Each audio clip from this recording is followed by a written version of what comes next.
मेरा आप सभी से एक सवाल है, क्या वायरस को फ़र्क करना आता है? क्या वायरस को पता है कि मैं इस एरिया से हूँ तो सिर्फ मैं इसी एरिया को इन्फेक्ट करूँगा या फिर सबके लिए बराबर है?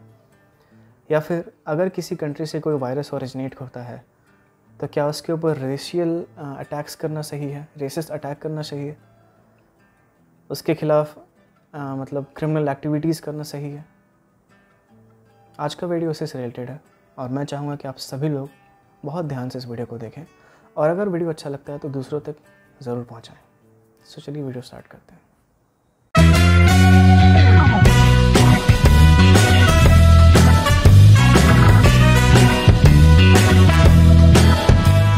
बात है कि ग्लोबल स्प्रेड ऑफ कोविड-19 variant first detected in India brings with it fears of anti Indian racism.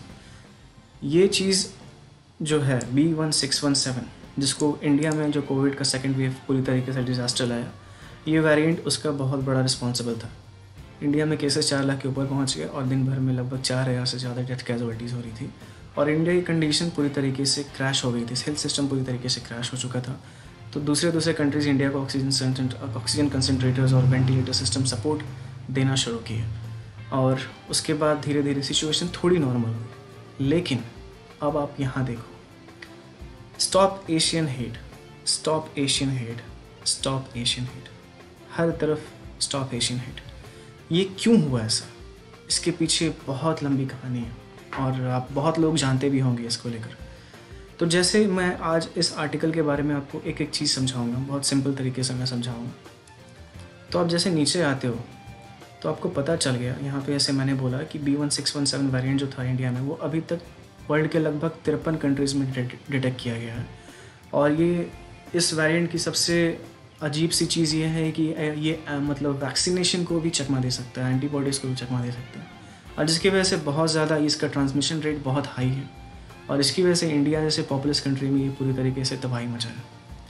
लेकिन ये तो सब जान गए कि ये लगभग इतने कंट्रीज़ में फैल चुका है और इसका ट्रांसमिशन का रेट काफ़ी हाई है। लेकिन उसके बाद क्या होता है? और वर्ल्ड हेल्थ ऑर्गेनाइजेशन ने यह भी बोला था कि मतलब पहले मैं एक बात बता दूं आपको कि जो भी कंट्रीज से जो वायरस ओरिजिनेट होता है उसको उस कंट्री के नाम पे लोग बोलने लगते हैं। जैसे जो B117 वेरिएंट था उसको UK वेरिएंट बोला लोग, फिर P1 को ब्राज़ीलियन वेरिएंट बोला और साउथ अफ्रीकन को B1.351 बोला गया।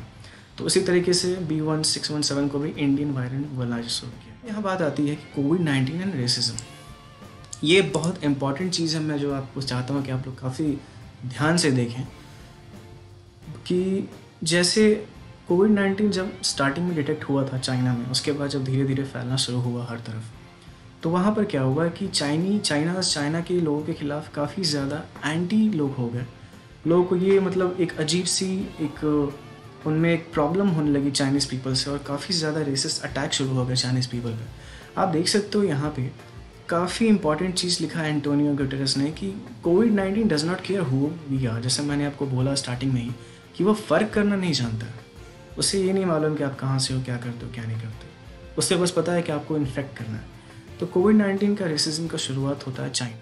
तो रेसिज्म एक ऐसी चीज़ है जो कि बहुत ज़्यादा इंपॉर्टेंट है कि सारी कंट्रीज इसके ऊपर ध्यान दें, क्योंकि अलग अलग देशों में अलग अलग लोगों पर रेसिस्ट अटैक होते हैं और ये बहुत ज़्यादा सीरियस है। अगर लोग के ऊपर इतना ज़्यादा रेसिस्ट अटैक शुरू हो जाएगा तो लोग मतलब दुनिया की हाल ही ख़राब हो जाएगी यार, सीरियसली। मतलब क्योंकि लोग अलग अलग कंट्रीज़ में जाएंगे ही, अलग अलग कल्चर के लोग होंगे, अलग अलग रीजन के होंगे, अलग अलग रीजन के होंगे, तो ये होना बहुत ही ज़्यादा अनफॉर्चुनेट है।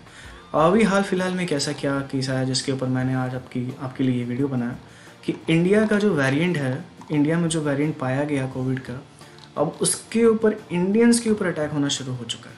मैं आपको सीरियसली बता रहा हूँ कि इंडिया के अगेंस्ट में रेसिस्ट अटैक्स होने शुरू हो गए हैं और कुछ कंट्रीज़ हैं जहाँ पे ये लगभग दिखाई भी देने लगा।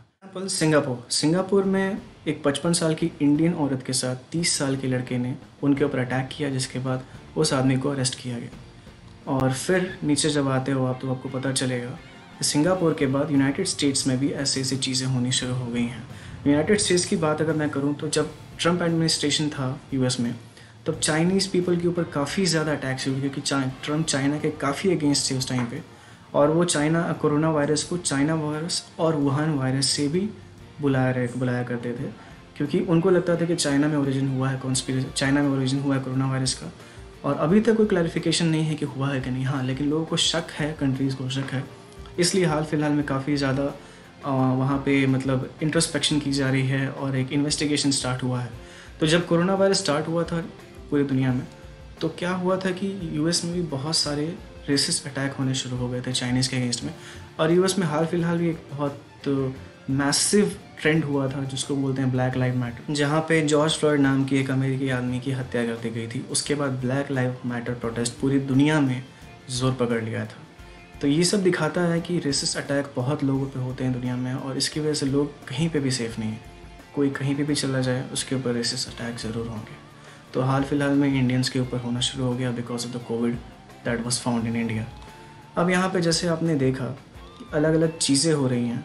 अब आप देखोगे कनाडा में भी कुछ कुछ ऐसी चीज़ें देखने को मिल रही हैं जहाँ पे इंडियंस के अगेंस्ट में रेसिस्ट चीज़ें चल रही हैं, जो कि इसे आप देख सकते हो। बहुत यहाँ पर लिखा हुआ भी है कि the headline that read the variant from India has arrived in French was taken as a racist attack against the community, following to which the newspaper had to publish an apology due to black backlash। और Australia, जो कि India का काफ़ी मतलब अच्छा relation कहा जाए तो है, कुछ दिनों पहले तक था, लेकिन हाल फिलहाल में ऑस्ट्रेलिया ने मतलब इंडिया के सारे फ़्लाइट्स को बैन कर दिया था। अप्रैल 27 तारीख को ऐसा हुआ था। 15 मई तक पूरे फ़्लाइट्स को बैन कर दिया था क्योंकि इंडिया में केसेस बहुत ज़्यादा बढ़ रहे थे। और गवर्नमेंट ने यहाँ तक भी बोला था कि अगर कोई इंडिया से आता है तो उससे 5 साल तक का जेल हो सकता है और उसके ऊपर काफ़ी हैवी फाइन इम्पोज किए जा सकते हैं।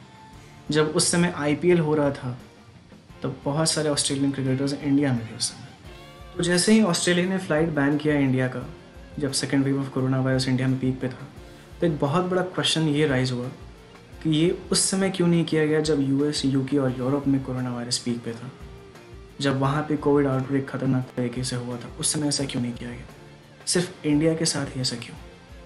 ये सब चीज़ें बहुत ये दिखाती हैं कि रेसिज्म मतलब हर जगह है और इसको काबू में और इसको कंट्रोल और इसको ख़त्म करना बहुत ज़रूरी है। क्योंकि कहीं पे भी कोई अगर इंसान के साथ अगर रेसिस्ट अटैक होते हैं, इट इज़ वेरी अनफॉर्चुनेट। तो मुझे यही सब चीज़ें आपको दिखानी थी, शेयर करनी थी, तो मैंने सोचा कि आपके सामने मैं ये चीज़ें प्रेजेंट करूँ। अगर मेरी वीडियो आपको अच्छी लगी हो, अगर आपको लगा हो कि मैंने सही चीज़ें बताई हैं, सही चीज़ें आपसे शेयर की हैं, तो प्लीज़ वीडियो को लाइक करना और शेयर ज़रूर करना। And thank you so much. मेरा नाम राज था और you are watching what's happening express. Bye bye, take care and be safe.